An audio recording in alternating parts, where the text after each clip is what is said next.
name is Veronica, and you're watching Dante's Boxing Nation. How did that one do? That was very good. Do just maybe one or two more, okay?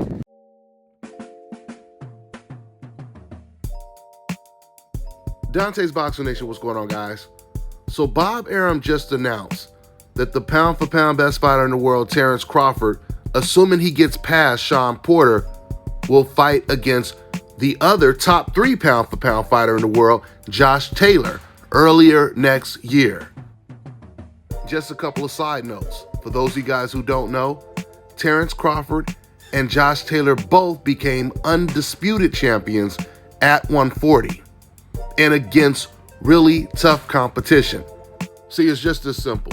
The reason why fighters like Terence Crawford and Josh Taylor are top 3 pound for pound is because they're willing to fight everyone, not just C-level white European fighters. They want all of the smoke. And that's exactly what the best does. You can't have a restaurant claiming that you got the best food in the world and you only sell tacos. Now, you could tell people that you got the best tacos in the world, but not the best food, right? I mean, you can't be the fastest man on your block and claim you're the fastest man in the world because you haven't raced against the fastest men in the world.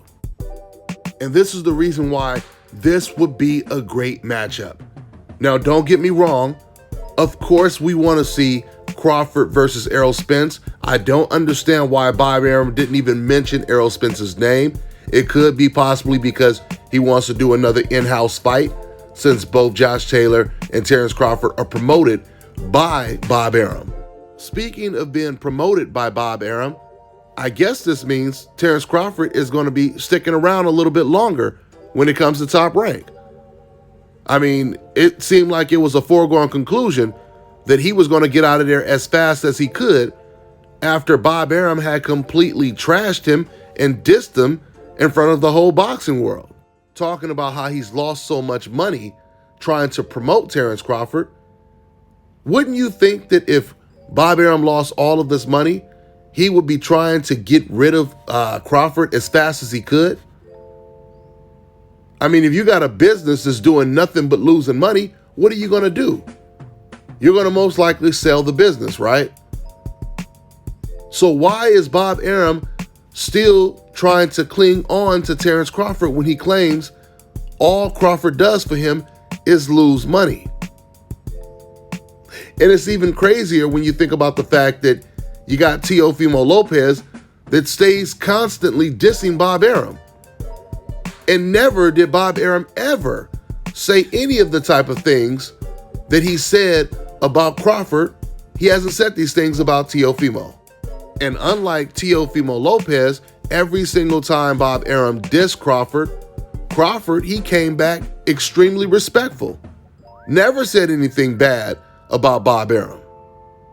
I remember Bob Arum said the reason why he was so angry because someone on Crawford's team had leaked out information that Bob didn't want exposed to the public.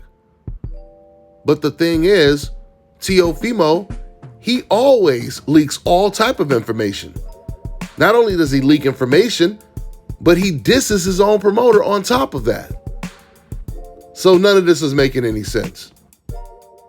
I don't understand, why doesn't Terence Crawford at least just become a free agent temporarily like Devin Haney is doing right now? Devin Haney's contract with Eddie Hearn, it expired. So he's remaining a free agent to see if he could try to get some of these guys in the ring so they can no longer use the network excuse, which makes all the sense in the world. I don't understand why Terence Crawford is not doing the same thing, but who knows? Maybe he has some huge plan that we don't know about. Hopefully it works for him. But for the meantime, Crawford versus Josh Taylor, that would be a huge fight. Bob wants to host the fight in the UK. That would even be bigger. Because the UK, they are real boxing fans over there. And Terence Crawford is bigger than Josh Taylor. Those UK fans, they will come and fill up an arena to watch pound for pound the best fighter in the world fight against pound for pound top 3 Josh Taylor from their own country. It would be a huge success, no doubt about it. And once again, this is another reason why you have to give Josh Taylor so much credit, because he's willing to do things that a Canelo Alvarez would never do. Do you think Canelo Alvarez would have moved up in weight to fight pound for pound the best fighter in the world? Absolutely not. That's equivalent to Andre Ward or Gennady Golovkin when he had the opportunity to move up in weight to 168 and fight the number one pound for pound fighter, which was Andre Ward at the time, after Golovkin had already said he's willing to fight anyone from 154 to 168. So Golovkin didn't do it. And Canelo, he wouldn't even fight tough competition in his own division from 154 to 160. So we know he wouldn't have moved up in weight to fight a Terence Crawford, right? Imagine Terence Crawford being a natural light heavyweight. Or imagine Terence Crawford being a natural super middleweight and Canelo is fighting at 160. There's no way Canelo would have moved up to 160 to fight Crawford. And we know this. And that's the reason why he could never be pound for pound the best fighter in the world. You have to believe that you're the best fighter in the world. You can't just say it. So once again, this will be a great matchup, Crawford versus Josh Taylor, assuming they both get past their next opponents, which, if Sean Porter takes the Crawford fight, that's going to obviously be a really, really tough fight for both guys, but it will be huge. It will be a huge fight. Of course, even bigger than the Josh Taylor fight. By the way, I'm going to do a complete breakdown on Canelo versus Crawford when it comes to pound for pound. I'm going to do a complete breakdown. We're going to talk about resumes, dominance, skill set. We're going to talk about everything. But I'm going to go ahead and wrap this one up for now. And that's all I got, guys. I'm on to the next one. Fellas, I've got some great news for you. If you've lost your hair or have a receding hairline, the time has come when you can finally get your hairline back through a process called scalp micropigmentation. So here's how it works. It's a hair tattoo that replicates the look of your hair follicles when you have fully shaved it down. So to get this hookup, make sure you follow and contact my man Scalp Carolinas on Instagram.